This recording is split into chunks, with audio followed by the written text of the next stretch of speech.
Moving on now, shifting our focus to our next segment, which is Janata's Take. Remember the killer cough syrup Colrif that claimed snuffed lives of innocent children? Well, the maker of that killer cough syrup has been arrested. But let me take you through the lapses that have come to fore. High levels of alarming levels of toxic chemical was found in the cough syrup that actually led to the serious symptoms that was witnessed in the children, multiple organ failure in some that led to the death of these innocent children. Lapse number 1, there were 364 violations that were reported. Lapse number 2, the use of industrial grade propylene glycol. Lapse number 3, rusted and leaking equipment. Lapse number 4, no purified water system. Lapse number 5, filthy and insect infected rooms. A damning inspection report by the Tamil Nadu Drugs Control Department has shocked everyone. It has exposed these lapses that were noticed at the manufacturing unit of the cough syrup.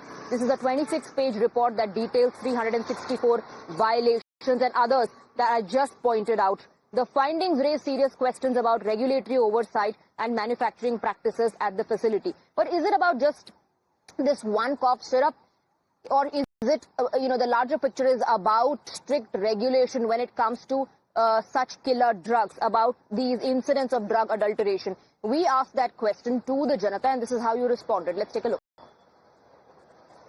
कानूनों को कड़ा करने की जरूरत है, क्योंकि practically जो consumer होता है उसे पता नहीं होता, डॉक्टर ही प्रिस्क्राइब करता है, तो उसके ऊपर कड़ा कानून तो होना चाहिए कि दवाई सेफ हो, दैट्स इट। और डॉक्टर के प्रिस्क्रिप्शन के बिना कोई दवाई लेना भी नहीं चाहिए, ये मेरा व्यक्तिगत मत है, पर्सनल। बिल्कुल कानून और कड़ा होना चाहिए। अभी जैसे मार्केट में ये जेनरिक और इसका नाटक है, अभी इसमें आदमी को ये नहीं समझ में आता कि कौन सी दवा सही है कौन सा गलत है। अभी जो डॉक्टर ने बोला, देखिए जो खबर आई हमें मध्य प्रदेश से, तो चौंकाने वाली खबर है ये, क्योंकि डायरेक्ट जो नई जनरेशन बच्चों पर असर पड़ता है। तो इसमें हमने ये देखा है कि जब कहीं कोई वारदात होती है तो गवर्नमेंट उस वक्त एक्शन पे आ जाती है, मगर ऐसा नहीं होना चाहिए। रूटीन का चेक होना चाहिए, हर महीने हर 2 महीने के बाद इस विभाग को जागना चाहिए और मार्केटों में जाना देखना चाहिए कि बेच क्या रहा, लोगों को क्या बेचा जा रहा है, बच्चों को क्या कौन सी दवाई दी जा रही है। मगर हम यही बोलेंगे जहां भी, या चाहे सेंट्रल गवर्नमेंट के अधीन आता है या स्टेट गवर्नमेंट या यूटी गवर्नमेंट के अधीन आता है, इन विभागों को हर रूटीन में चेक करना चाहिए महीने 2 महीने के बाद मार्केट में। हम नॉर्मल को नहीं पता कि दवाइयों, आमतौर पे दवाइयों के बारे में जो इसके एक्सपर्ट्स हैं वो बेहतर जानते हैं, तो हमें ये सबसे पहले डॉक्टर्स से ही कंसल्ट करना चाहिए। और ये जो केस आए हैं जिसमें 15 बच्चे जो है जो जिनकी मृत्यु हो गई है, तो इस पर जो है वो स्ट्रिक्ट से स्ट्रिक्ट जो है वो एक्शन जरूर होना चाहिए और जो इंस्पेक्शन जो है वो जरूर होना चाहिए इसको लेकर।